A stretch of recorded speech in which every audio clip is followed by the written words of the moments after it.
Bharatiya Janata party का नारा है सबका साथ सबका विकास। वहीं दूसरा लोकसभा चुनाव से पहले नारा चला है मोदी का परिवार। तो इस परिवार में लगातार लोग जुड़ते जा रहे हैं। सबसे पहले बात करते हैं मुस्लिम समाज की।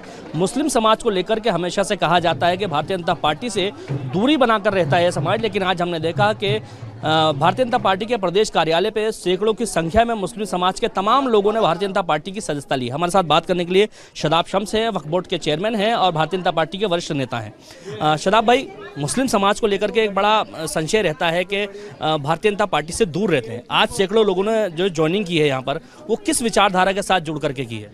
अब संशय दूर हो रहे हैं और साफ हो रहा है। अब मुस्लिम समाज, अल्पसंख्यक समाज ये बोल रहा है जो भारत की शान है वो मोदी भाईजान है, ना दूरी है ना खाई है, मोदी हमारा भाई है। ये मुस्लिम समाज की तरफ से नारे आ रहे हैं। अब साफ हो गया है कि मुस्लिम समाज सारी बैरिकेडिंग तोड़कर अब तेजी से मोदी जी के नेतृत्व में और उत्तराखंड में धामी जी के नेतृत्व में, प्रदेश अध्यक्ष माननीय महेंद्र भट्ट जी के नेतृत्व में तेजी से साथ आ रहा है। अब मुझे लगता है तुष्टीकरण की राजनीति जिन वोट पे कांग्रेस करती थी, अब वो भी साथ छोड़ रहा है। कांग्रेस के इससे बुरे दिन नहीं हो सकते।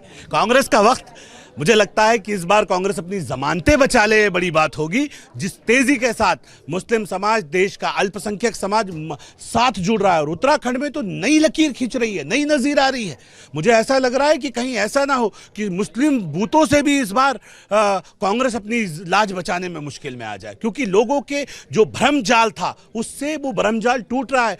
समाज को जिसको योजनाओं का लाभ मिल रहा है, चाहे वो आयुष्मान भारत हो, अटल आयुष्मान योजना हो, बेघरों को घर मिल रहे हैं, मुफ्त अनाज मिल रहा है, बच्चों को अच्छी शिक्षा मिल रही। पहली बार कोई सरकार आई कि जो देश में सबका साथ सबका विकास सबके विश्वास के नारे को चरितार्थ करती हुई नजर आ रही। मैं ये कह सकता हूं कि देश बदल रहा है और देश में मुसलमान भी रहता है, वो भी बदल रहा है। नई सोच के साथ मुस्लिम समाज आगे आ रहा है। अब कांग्रेस ये समझ ले कि आपके अंतिम समय मामला समाप्त हो गया है। शदाब भाई, मुसलमानों का पार्टी से जुड़ना एक अलग विषय है, लेकिन जब बात वोट परसेंटेज की आती है तो वो काफ़ी कम दिखाई देता है।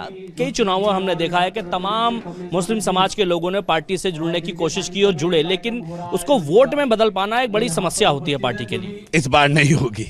इस बार बदलाव की बयार हमें दिख रही है। तमाम सर्वे बता रहे हैं, हार्वर्ड का सर्वे आया जिसमें कहा जा रहा है कि 16% से अधिक वोट तो सर्वे बता रहा है कि हमें मिलने जा रहा है। और मैं ये कह रहा हूं कि ऐसा ना हो ये 25% से अधिक हो जाए। मुस्लिम बहनें, आधी आबादी, चाहे वो यूसीसी जो युवा मुख्यमंत्री लेके आए उसके माध्यम से हो, जब मोदी जी जो 3 तलाक का कानून लेके आए उसके माध्यम से हो, लगातार मुस्लिम समाज में बड़ा बदलाव हो रहा है। और मुस्लिम समाज की आधी आबादी, बहनें, बेटियां वो मोदी जी की और धामी जी की फैन हो चुकी हैं। मुझे लगता है जो बचे कुछ हैं अब उनके पास आने के अलावा और कोई रास्ता नहीं बचा है। हमारे साथ बात करने के लिए शदाब शम्स थे, वक्फ बोर्ड के चेयरमैन हैं। उन्होंने मुस्लिम समाज को लेकर के बड़ी बात कही। उनका कहना था कि 16% से ज़्यादा मुसलमानों का वोट इस बार भारतीय जनता पार्टी को मिलने जा रहा है।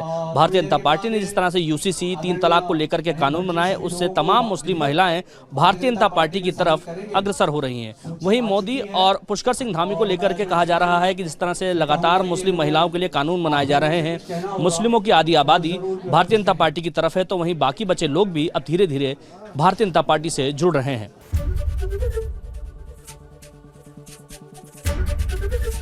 एबीपी गंगा, खबर आपकी, जुबान आपकी।